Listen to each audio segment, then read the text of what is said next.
Hello and welcome to another episode of Statford Bridge, Chelsea by the numbers. Another win for the Blues. Another win for the Blues. Chelsea win 1-0 at home to Everton. Nico Jackson breaks like a 16 or 14 game goalless drought with a quite un-Jackson like finish, to be perfectly honest.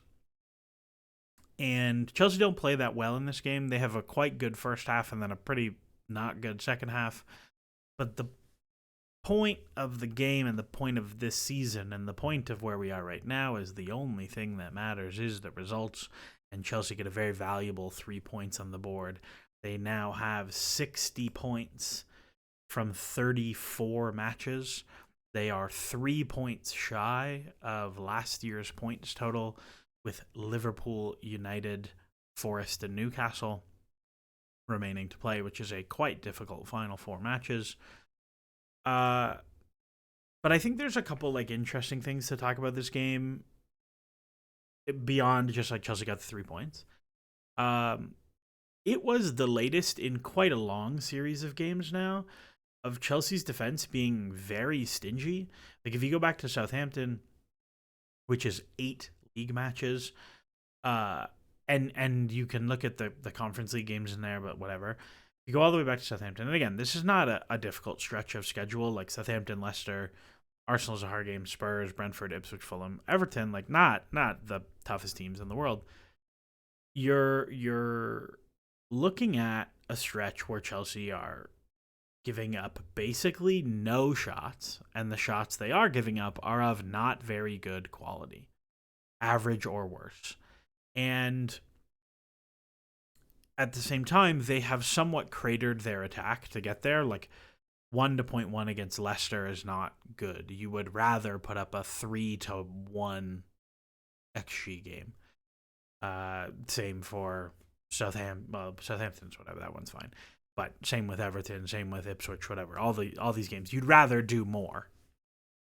And they've come away with probably fewer points than they should have. Maybe. Like, you'd probably want to win the Ipswich game. I think you're a little bit unlucky to not win that one. Some draws in there, whatever. Anyways, the point is this is a stretch now where Chelsea have vaguely defended the same way. And we'll get the tactics board and show it. And the defensive metrics have improved. If we think back to the beginning of the season when we were looking, the magnitude of improvement over last year is lower than it was, but not tremendously so. I think at one point it was like 2/3 of an expected goal. Ooh. But it's never been more. It's never really been that big. Like I think I said at the time that I expected it would come down. But at the beginning of the season, it was the attack was better, the defense is the same. And now it's the attack is the same, the defense is better. And I think that actually tracks much more with what I've watched this year, is that Chelsea have been significantly better defensively for a few fronts. One being set pieces. They're giving up way less on that end. But also, I think the defensive game plan has skewed much less pressing as a chance creation tactic and much more pressing as a don't concede tactic. The other thing that we saw in this game is that Chelsea defended way deeper, way deeper than they have previously, particularly in the second half. But overall, 10 shots to 6, 1 big chances to 2. There was a lot of model talk after this game because so like Mark R stats and Dimitri's model had it as closer to like 1-1 on XG, and a lot of it is like this Doucouré header and this McNeil chance are getting huge bumps from some of the less informed models. I would be very curious to see what the stats bomb one had it as. I think, to be fair, also that Chelsea's XG is somewhat overstated. Like, a big chunk of it is this Cucurella header, which is like, he's never going to score. So, like, make of that what you will. But, yeah, I think both of these Everton big chances, so to speak, are way overrated by some of the simple models. Like, Doucouré's one, he cannot score that header. Like, he's, unless he has a giraffe neck, he cannot score that header. And the McNeil one is like a flying off balance volley. Like he does amazingly well just to put it where he does. It's a great save by Bob Sanchez. But it is what it is. Um, Chelsea had 19 box touches to 11. This was very much a game where Chelsea got up 1-0 and we're like, we're done. We're winning 1-0. The game is over. And they mostly got what they wanted out of that. Team-wise, I think Jackson does well to take his goal, but I thought other than that, him and Palmer were quite poor. I thought Madueke had an excellent game off the left, which we'll talk about. I thought Neto was quite productive off the right for him. I thought all three midfielders, Enzo Fernandez, Romeo Lavia, and Moises Caicedo, starting as a right back, again, the thing we'll talk about, were all quite good. I thought Romeo Lavia in particular was very useful. I thought Chalobah had an excellent game. I thought Levi Colwill was legitimately terrible the whole game. I think it's now very clear after 2 seasons that he struggles with big physical lines. He's a little bit undersized. He's a little bit slow. He's a little bit skinny. And it's pretty clear at this point that he cannot hang when guys want to wrestle. And I think one of the things that has disappointed me is that this game in the second half was calling for Chelsea to was very much calling for Chelsea to slow the game down and like keep the ball and pass it around and take the air out of it for a bit. And every time Chelsea would get the ball, they would either try to transition with like not really numbers to transition, which is a whole separate thing about, we're not even going to get into like people want, we need to counter more. And it's like that was definitely not what you needed to do in this game. But also like Colwill, they would get into settled possession and he's like flinging stuff between lines that is like not really there. And he's starting transitions the other way. Cucurella I thought was okay. Unspectacular. He was fine. But I thought Bob Sanchez had a very, very good game. He makes 2 really, really good saves. One off of the McNeil flying volley and one off of Beto from the angle in transition that he gets a really strong hand to. Like 2 very, very good saves. But what stood out to me the most is the 5 high claims. He fumbles one early where he like absolutely rocks the Everton attacker. I think it might be Mikolenko, but he rocks Mikolenko. And after that, he's so good coming for crosses, so good just shutting down high balls into the box. And it really makes a huge difference to the team, especially against these direct teams. So shout out Bob Sanchez, who I thought was quite good and didn't really take much risks playing out. Like not great on the accurate long passes, but no bad turnovers, which is always a win for Bob. And then subs-wise, I thought the subs took way too long. Enzo Maresca was out suspended for this game, so he was in the stand. Willie Caballero was there. Apparently, they had a staff member texting, which I'm pretty sure you're not supposed to admit to, but that's a separate thing. But I thought the subs were way too late.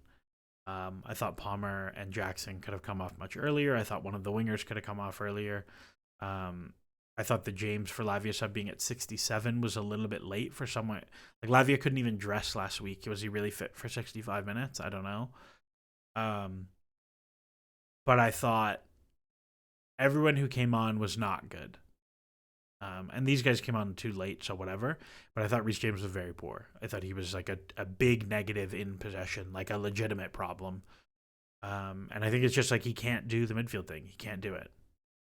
He is like not comfortable in possession there. He does not have the confidence to turn even when he can turn. Like I don't like the word confidence, but it's a real problem. That's kind of where the game was. Like I don't think there was that much to say other than what we'll talk about on the board. So the thing that Chelsea have been doing for this stretch of games that I talked about is Chelsea started the season pressing 4-4-2 only all the time 4-4-2. And that 4-4-2 would look something like this, where you would have your double 6 jump to their double 6.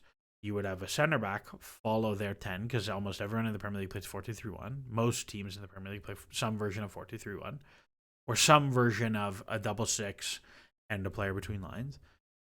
And you'd have the wingers track the fullbacks, and this is how you would go. And it would be man-to-man. This is kind of what Chelsea... It wasn't super man-to-man to start the season, but the bulk of the season, it's looked like this. And over the last little while, what we've seen is Chelsea press in a diamond, where you have the wingers do the fullbacks-ish. You have Jackson take the right center back. I said against Fulham that I thought it was too force them to Calvin Bassey and to try and get Jenny Robinson low instead of arriving at the back post. But then they also did it against Everton, who, like, Mikolenko is probably better than Patterson, and Branthwaite is definitely better than Joe O'Brien. So I don't know. And they just ended up that way. And so you end up with something like Palmer takes one of the sixes, Enzo is behind one of the other ones, and you end up in a diamond. And Jackson discourages, and then as the ball goes, Palmer closes, Enzo can come to the strong side six, Jackson can sit in the window, Neto can jam the fullback, Lavia picks up, and you're still 2+1 against the center backs, and you're fine. And it's like this center back has to hit the opposite winger to get into an even numbers matchup. Like, this is way better to me in terms of defensive principles. And what we saw a whole bunch of times is they get into the situation, they play a grenade into the 9, and the couple times that it's Chalobah dealing with him is like Chalobah pokes it and Chelsea get reasonably good transitions. The goal is, I think this player pulls out to pull Lavia, you end up in here, Chalobah goes hard, Enzo doubles down from the front, boom, straight into Jackson goal. And it's like a great transition.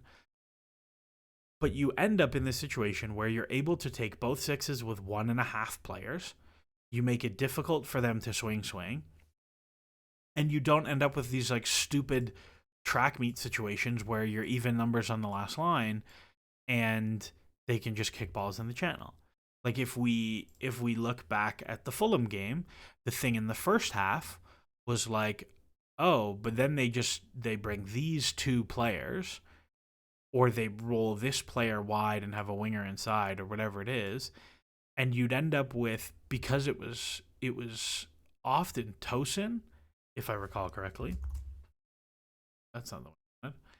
It was often Tosin against Fulham. He's like petrified about getting done into the channel. And so you end up with, it wasn't Tosin. I don't know why I thought that. Oh, it was James who was the one who was like very scared of getting done into the channel. And you end up with just like these really dodgy situations of being extremely uncomfortable on the last line. But I think Chelsea managed it much better against Everton. And now, Everton, not exactly like the best attacking team. I think they have the second most games with no goals scored this season. But I thought this was a thing that worked pretty well. I think one of the things when you project this out for the future is like, this is pretty hard to do. Like, this is a lot of effort on Romeo Lavia, who I thought had a quite good game. And better teams will do things like they'll bring this player deep, or they'll rotate their midfielders, right? So like maybe they start high and you'll have this player show low to drag Lavia, and then they'll go over the top and have this player show underneath. And you can get like, oh, all of a sudden we're 4v4 and we're sprinting. Like, that's a situation that can happen, and better teams will totally do that. So you have to be really cognizant, and your like pass-ons and stuff have to be good, and like your weak side winger has to be pretty diligent about, well, this player is much more dangerous than this player. So stuff like that still matters, but I think this has been very much an improvement defensively. And I think the other half of this is that Chelsea have been so much more conservative with the ball, and we'll talk about that, that it has also improved them defensively because there's not as many track meets towards their own goal. So that's the defensive side of things.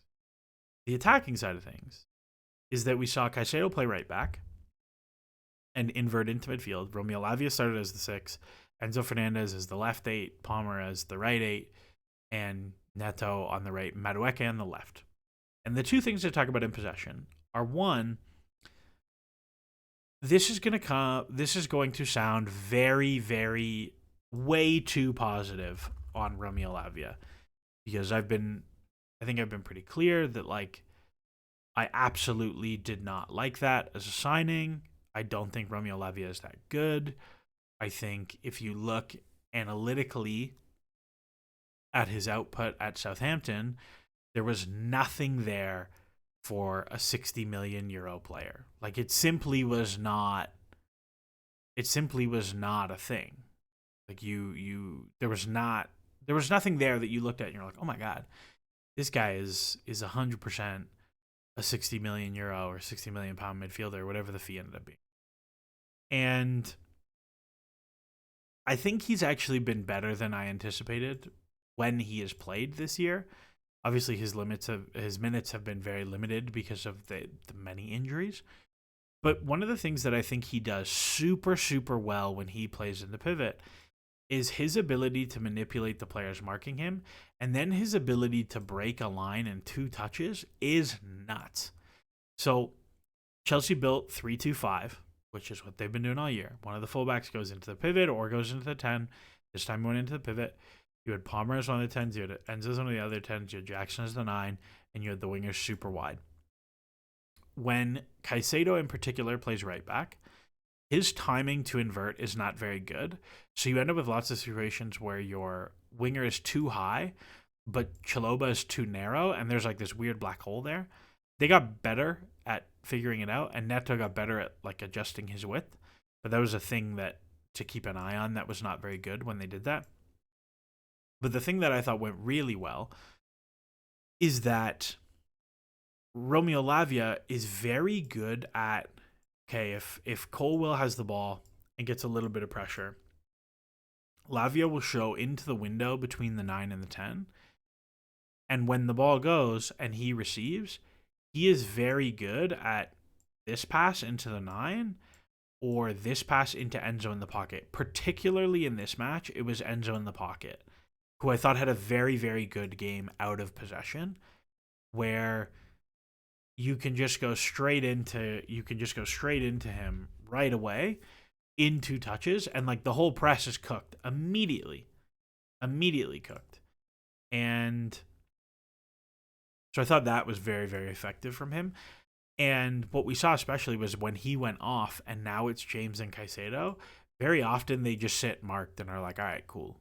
And all of a sudden it becomes much more difficult, and now you're playing a lot more of the outside center back to the winger's feet, but the winger receives jammed, and like you get much less central penetration, which is a real, real, real problem. So that I think has been really, really useful. I think the defensive stuff from him has been much better than anticipated. I think he's been much less turnover prone, as you can see in the very limited minutes. The progressive passes are low, but he's mostly cycling, and a lot of times his like he'll play an 8-yard pass in the middle of the pitch that breaks a line, but is not progressive because it doesn't go far enough. But I think they're still very useful passes. So I thought that was really interesting, and I do think if you look at this season, when Chelsea have gone with the 3 midfields of Caicedo, Lavia, and Fernandes, they started the season with Palmer as a winger and Fernandes as a 10. The times they've played the 3 midfields, they've looked pretty good. And I had a good conversation with Joe Tweeds about this, that like I think going into next season, like Chelsea are briefing that they want to sign a winger. But I think the place I would get to is I would play Palmer as a winger more, and I would play much more frequently the 3-man midfields. And like you look at guys like Asugo and Andre Santos and Leslie Ugochukwu, and all of a sudden you have a midfield room of a bunch of guys who can be the deepest midfielder in Lavia, in Caicedo, in Andre Santos, in Enzo Fernandez sometimes. You have a bunch of guys who can be like marauding 8s in Caicedo, Enzo Fernandez, Andre Santos, Leslie Ugochukwu. And you have a couple guys who like can do stuff around the box, especially if you bring Carney Chukwuemeka back. And you think about, okay, what other profiles are coming through? Like, what's Keanu Dyer going to be next year? Like, you have it almost makes more sense to play this way than to play with like a true old school 10 in Palmer. Like, yeah, you have Pais coming down the line, but like, what's he going to be? Who cares? Like, maybe you just play him as a winger anyways. Yes, you have Estevao coming in and you have to plan for that. But I really think like there's something there if they go the power midfield all the time. Like it's much more akin to how, again, if you want to call Liverpool the model right now, it's much more akin to Liverpool if you play the power midfield all the time. You let Palmer be Mo Salah, like slow Mo Salah, and you figure out what you're going to get from the left, and you find a way to get more goals from Jackson and whoever else plays as a 9. And like that's a real thing that could totally work pretty frequently. And so from a squad building perspective, I think I might lean that way much more than the 2 midfielders and a 10 setup, because it's hard, man. Like Palmer's very good, but you do have to accommodate that as like okay as he is defensively, like you can't, he's a bit of a passenger on that end. And as good as he is in possession, like he is very much, I'm going where I want to go. Like it is certainly something you have to plan around. He doesn't fit super seamlessly. And that's, I think, when you look last year, like the Enzo Caicedo deeper Gallagher 10 lineups always looked pretty competent when that was the 3. And it did not look as good when Palmer was the 10. So something to keep in mind for next season. The other interesting thing that came out of this lineup is that Nani Madueke played as a left winger. And I've been thinking about this a little bit, and I always kind of got to the place where I was like, you know, maybe Nani could do it, but I think he's so left-footed and he's so uncomfortable on his right that he wouldn't be dangerous when he came inside that frequently. And I was totally wrong. Totally wrong on that. I thought he was really, really dangerous coming inside. And I thought the fact that he's so left-footed meant the fullbacks overplayed his willingness to go to his left foot, which meant he actually got very good, high-quality box entries on his right foot. He gets 2 very good chances that Pickford makes quite good saves on. But he also gets to his left foot and has like a couple curling deliveries, has a couple stood up deliveries that are like, on another day you get some good value here. I was pretty into this. Like I thought it worked really well, and I definitely hope we see it again. And I think it solves the fact that when you play Neto on the left, he legitimately cannot come inside on his right. There is nothing there. Whereas when he plays on the right, he can go to the line and like whip it with his right foot or stand it up with his right foot. I think that there is something there. So that I think was an interesting thing to see. So we'll see. Liverpool won the league today. We play them next week at home. Who knows what the hangover is like? We drew that match last year. Chelsea are in like a fun stretch of just matching the same result they got last year for quite some time. I think, yeah, since Southampton, we've got the exact same result as we did last year. And they took 7 points from these 4 games last year. If you take 7 points from the remaining 4 games, I think you will definitely make Champions League. I think almost certainly. If you take 9, I'd say there's 100% chance. But I think 7 will do it. So, especially if that 7 involves beating Forest. If that 7 involves beating Forest, I would say almost definitely. But we'll see. We'll see what ends up happening. But winger Nani is to end 3 midfields, I think, are 2 things that I would definitely keep my eye on. In terms of the projections, Analytic FPL has it at 48. The bookies have it still around the 30s. Opt to have it like 35%. I have it like pretty close to 50. If you look at kind of the like year over year projections, it's gonna be close. Like it's gonna be really, really, really close. I think City will be in comfortably, and I think Newcastle will end up being in pretty comfortable. But I would bet a decent chunk of change that it's like 1 point on the final day. So we'll see. Anyways, that's all for me.